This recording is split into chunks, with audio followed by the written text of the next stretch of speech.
بسم اللہ الرحمن الرحیم۔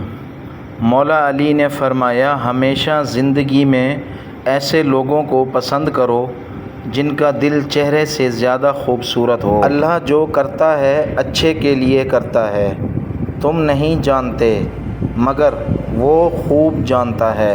تھک گئے ہو، دیکھو پریشان مت ہونا، وہ اپنے بندے کو مسلسل تکلیف میں نہیں رکھتا، رحمتیں جلد نصیب ہوں گی انشاءاللہ۔ مشکل وقت میں ہمیشہ دعائیں مانگو، جہاں انسان کا حوصلہ ختم ہوتا ہے وہاں سے اللہ پاک کی رحمت شروع ہوتی ہے۔ اللہ تمہارے زبانوں کو مانگنے کی ہمت تب دیتا ہے جب وہ تمہارے دعاؤں پر راضی ہونا چاہتا ہے۔ وہ راستے پہلے ہی بنا دیتا ہے، لیکن عطا صرف بہترین وقت پر کرتا ہے۔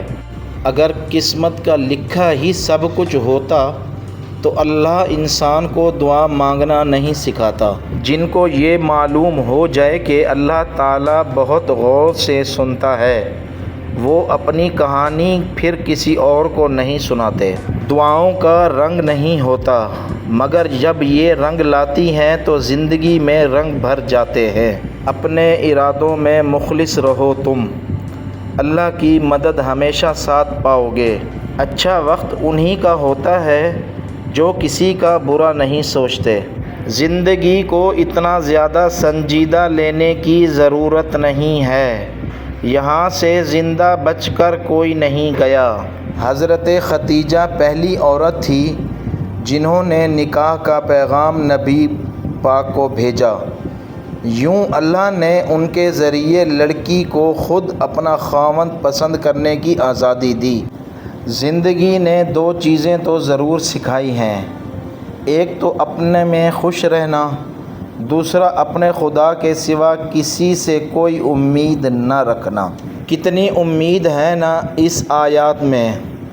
ہم دیکھ رہے ہیں تمہارا بار بار آسمان کی طرف منہ کرنا، سورۃ البقرہ۔ صبر کی ایک بات بہت اچھی ہے، جب آ جاتا ہے تو کسی چیز کی طلب نہیں رہتی۔ جب آپ اللہ کی نہیں سنتے، وہ آپ کے ہاتھ میں سب کچھ تھما کر آپ کو بے سکون کر دیتا ہے۔ جس کا ملنا دعاؤں سے بھی ممکن نہیں ہوتا، وہ چیز بھی تہجد سے مل جاتی ہے۔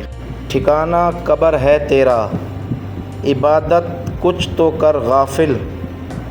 کہاوت ہے کہ خالی ہاتھ گھر جایا نہیں کرتے۔ مذہب کے نام پر لوگ اتنی عبادت نہیں کرتے جتنی بحث کرتے ہیں، اور پھر میں نے انسانوں سے محبت چھوڑ کر اللہ تعالیٰ سے محبت شروع کی، کیونکہ اس کی طرف جاؤ تو ٹھوکر نہیں مارتا، دھتکارتا نہیں، ذلیل نہیں کرتا، وہ سمیٹ لیتا ہے، ڈھانپ دیتا ہے۔ کیا آپ جانتے ہیں کہ گلے لگانا اتنا خوبصورت کیوں ہے؟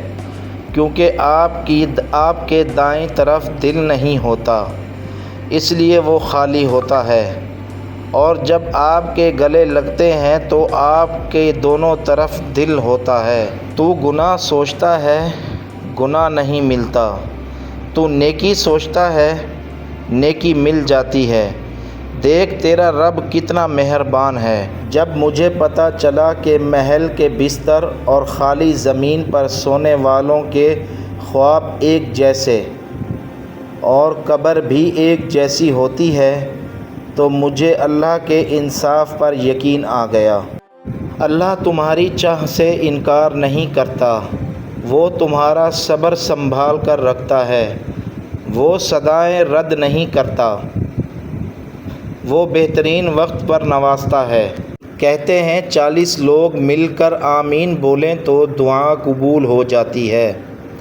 اللہ ہم سب کی دلی مرادیں پوری فرما، آمین۔ مجھے نہیں پتہ کہ لوگ میرے بارے میں کیا سوچتے ہیں، لیکن میرا اللہ جانتا ہے میں کبھی کسی کا برا نہیں سوچتا۔ صبر کرنے سے اللہ وہ بھی دیتا ہے جس کی امید نہیں ہوتی، اور مانگنے سے وہ بھی مل جاتا جس کی امید ختم ہو جاتی ہے۔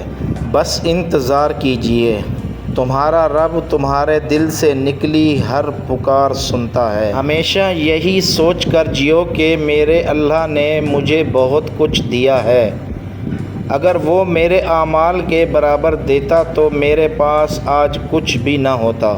راستہ ایک ہی تھا، حضرت موسیٰ علیہ السلام گزر گئے اور فرعون ڈوب گیا۔ یقین راستے پر نہیں، اللہ پر کرو۔ دکھ میں کبھی بھی پچھتاوے کے آنسو مت بہاؤ، کیونکہ تم وہ خوش نصیب ہو جسے اللہ نے آزمائش کے قابل سمجھا۔ حضرت علی: اِنَّهُ كَانَ بِي حَفِيًّا، یقیناً میرا رب مجھ پر بڑا ہی مہربان ہے، وہ جن کے ہونے سے میں ہوں۔ یا اللہ میرے والدین کو اچھی صحت تندرستی والی زندگی عطا فرما، آمین۔